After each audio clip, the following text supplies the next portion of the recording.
Good evening, Mr. Kennedy. It's good to see you again. Could you raise your right hand, please? Sure. Do you swear that the testimony you're about to give is the truth, the whole truth, and nothing but the truth? Yes, I do. Please have a seat. Thank you. My name is Chris Kennedy. I run the Connecticut Civil Rights Council that actually was formed as a result of Judge Jonathan Kaplan's actions.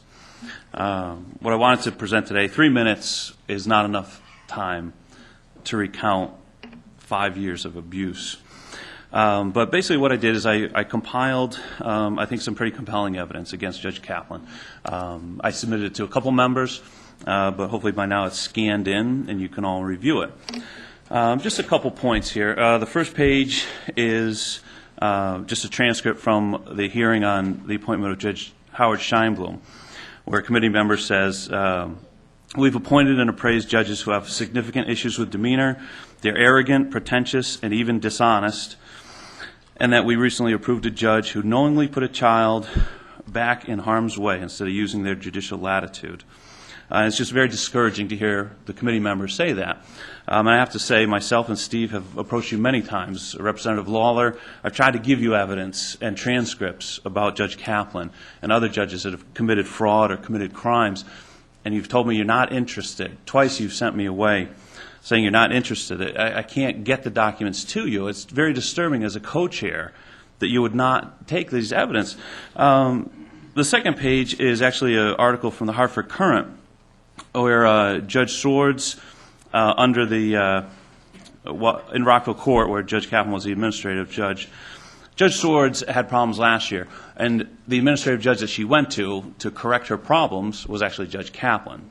So it didn't seem to help too much. But there's just an article where she released a child molester. A man admitted to molesting a 3-year-old child, and she let that man walk. He doesn't even have wasn't even listed as a sex offender, and he openly admitted to doing it. And it's just disturbing again that you would release or you would approve a judge that would let a child molester walk out the door. The next page that I submitted is actually from Melissa Farley. She's the executive director of the judicial branch. And it just verifies that at Rockville Court, documents are being sealed. In particular, judicial review complaints are being placed in sealed envelopes in files of cases at Rockville Judicial Courthouse. So again, we have, under Judge Kaplan, cases are being sealed and being hidden from the public, and in particular, complaints against judges. Now, my first introduction with Judge Kaplan, it was a restraining order my ex-wife filed, to take away my children. There was no evidence of abuse. He did grant the restraining order suspending visitation with my son. I could have full contact with him if I ran into him at school or anywhere else, but I just couldn't. The visitation schedule was suspended. And it seemed like an abusive use of the restraining order, especially when the evidence didn't support it. But what was most disturbing was what Jonathan Kaplan went into. He started talking to me about, the war in Ireland. You need to resolve your issues like the war in Ireland. Telling me not to litigate a case, saying I'm guilty of a crime. If a warrant is written the right way, a judge will sign it, and I will be arrested. And again, I have the transcripts. You can review them. If a warrant is written the right way, he said, I presume you are guilty of committing a crime. Threats not to litigate my case, or I won't see my children, just as he did to a father just like me. Don't appeal my ruling. And that father just like me did not see his kids for several years and today has no relationship with them. And that is the same situation with me. I have no relationship with my son for 5 years thanks to Judge Kaplan. The most important issue, obviously there's not enough time, so you're going to have to read through this, please.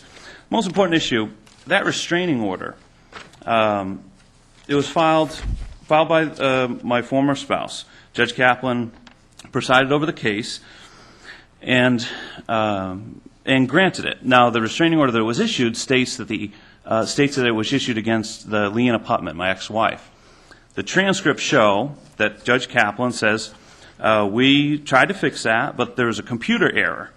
And so we couldn't resolve it, the clerk says. And so the judge says, well, that's a problem we'll just have to live with. We'll fix it in time.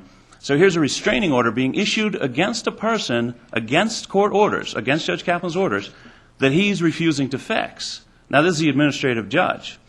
Now, that judge, I filed a complaint against him, and he granted a second restraining order against me to take away my 2 daughters about 2 months later.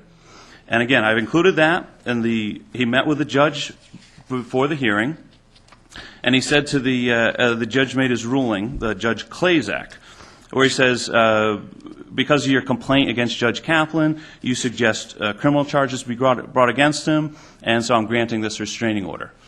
Now, the application has no children listed, there's no allegations of abuse, and yet he signed off on it.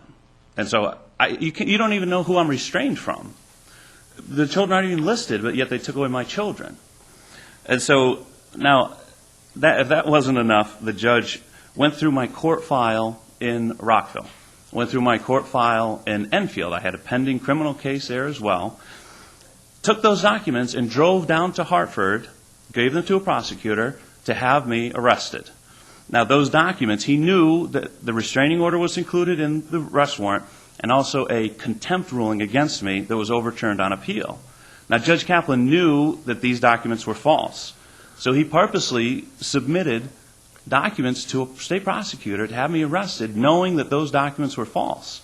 Now, that's illegal as far as I know. Mr. Kennedy, I've let you Wrap go. it up. I will. Yes. And then the other issues, he admits to meeting with Chris Parakilis, the state prosecutor in Enfield.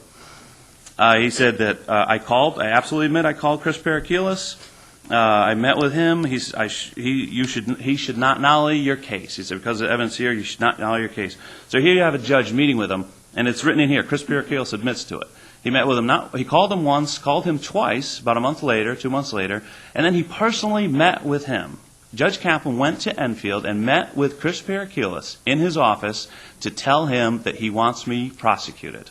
Okay. I've given you about double the normal time. Yeah, I appreciate that. But I would just ask you, that's why I provided the documentation. Again, you don't read it, which is frustrating to me. But I want to make a record that you have a judge who's breaking the law and targeting people with restraining orders and arrest warrants, people who complain against him. Thank you, Mr. Kennedy. I do want to let you know that we have all of your materials. I'm looking at it on my computer screen right now. It's 45 pages of materials that has been scanned in. I want you to know it's available to all members of the committee. I thank you. You did say you would investigate Judge Kaplan back in 2005, but I don't know what you did. You personally guaranteed me that you would investigate Judge Kaplan and these allegations.